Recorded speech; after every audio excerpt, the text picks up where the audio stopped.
What is up, gamers? It is Styx here, and today I'm showing you guys the Warlock build I used to get 250 points in the Call to Arms event extremely easily. Keep in mind, one of these is Crucible, but for the 200 points from PvE activities, it was done almost exclusively with this build and can be done totally solo. I even went on stream and used it in Proving Grounds and extremely comfortably got a top 10% score. And if you like this build, make sure you subscribe to the channel. It's the best way to let me know that you like the content. First, you want to make sure you have Contraverse Hold. This causes you to resist incoming damage while charging your Void Grenade with Chaos Accelerant. It also causes charged Void Grenades to return grenade energy on a hit and apply Weaken. We will be combining this with the Voidwalker Warlock subclass. Use the Nova Bomb Cataclysm, which causes you to hurl an explosive bolt of Void Light that does a huge blast. This one will travel slowly, and then once it detonates, it shatters into smaller Seeker projectiles. It overall just results in more damage, and PvE enemies are less likely to dodge. I personally use Empowering Rift to improve my ability uptime, because most of your healing will come from Devour. Healing Rift is nice, but because of the Brawn modifier, you don't really gain too much value from it, so I still recommend Empowering Rift. Next, we want to make sure we're using the Axiom Bolt Grenade, which creates a bolt of Void Light that forks on impact into smaller bolts that seek out targets. This is the best to combo with Chaos Accelerant and with our exotic in order to deal as much damage as possible and clear entire rooms of adds while generating tons of orbs and void breaches. Combine this with Feed the Void, which causes defeating a target with a void ability to activate Devour, and your Devour effects are improved, which restores additional health and grenade energy. As you can see, this is going to create quite a combo. We combine this with Chaos Accelerant so that the Axiom Bolt detonates twice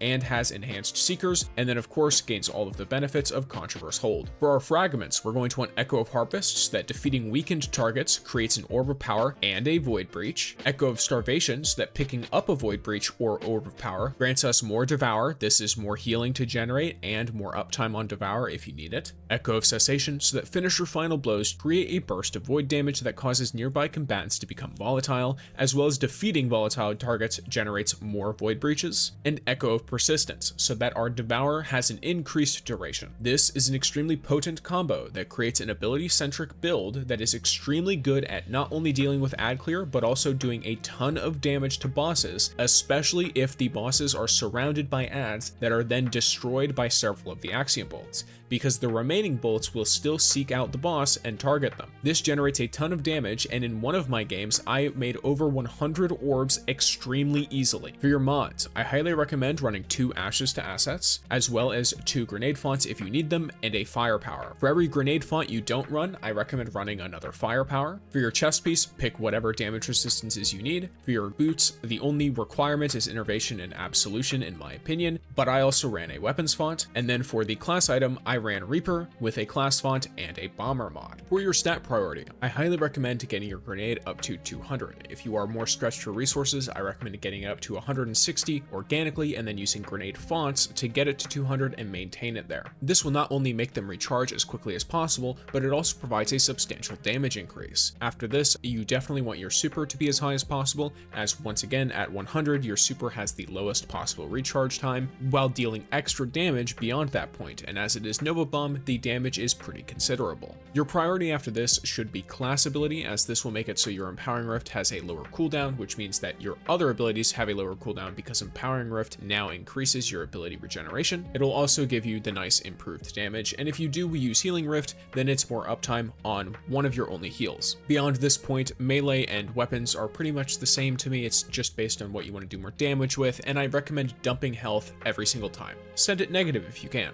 The only seasonal mods that matter are going to be the champion artifacts such as Anti-Barrier Scout and Pulse, and Unstoppable Sidearm and Hand Cannon, as these match the current ones as far as I'm aware, and Elemental Coalescence. Defeating targets has the chance to create an elemental pickup matching your equipped super element. This allows us to generate more void breaches. If I'm being completely frank with you, nothing else on this list matters unless you choose to use a sidearm, in which case Reciprocal Draw, rapid non-sidearm final blows grant sidearms a period of increased damage for a short time upon next draw, which can be pretty nice for yourself. But aside from this, nothing else really matters here, and you don't need any of it to perform extremely well. For your weapons, I highly recommend running whatever you need for your champions, as these are going to be the main thing that is mostly a source of annoyance rather than actually being a problem, as most champions you can almost immediately kill just with a few axiom bolts, but it makes it a little bit easier and saves you some time if you need to speedrun the activity. To explain my personal weapon choices, first was New Pace. This is because it is a pulse rifle, so it benefits from anti-barrier pulse rifle. I like using it because it is new and its effect is pretty cool. For my energy weapon, I chose Funutria Fera as an option for unstoppable hand cannon, almost entirely because it was a tier 6 drop that I thought would look funny. I'm sure that indicates to you how carefully you have to think about your weapons in this setup. Just pick whatever helps you do the activity as quickly as possible. Speaking of which, for your heavy, I highly recommend bringing a sword with eager edge.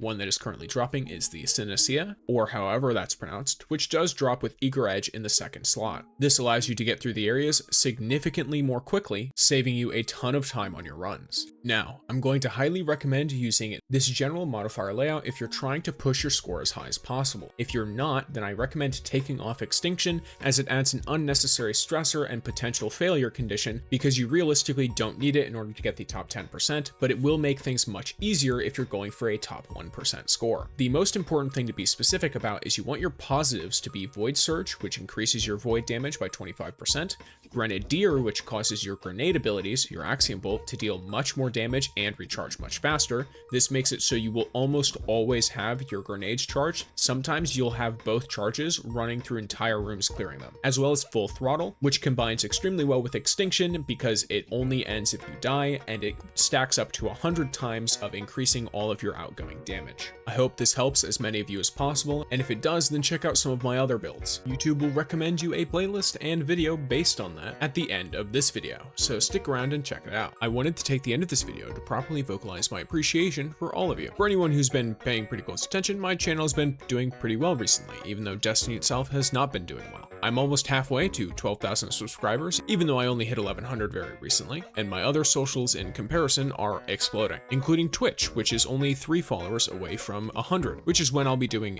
gifted memberships, by the way, the next time I'm live. We even got a hype train today on stream, so I wanted to properly thank you all and voice my appreciation for all of it. Thank you guys, I really appreciate it. If you watched up to this point, then comment down below, treats for Pumpkin, and thank you guys for watching. Have a great day.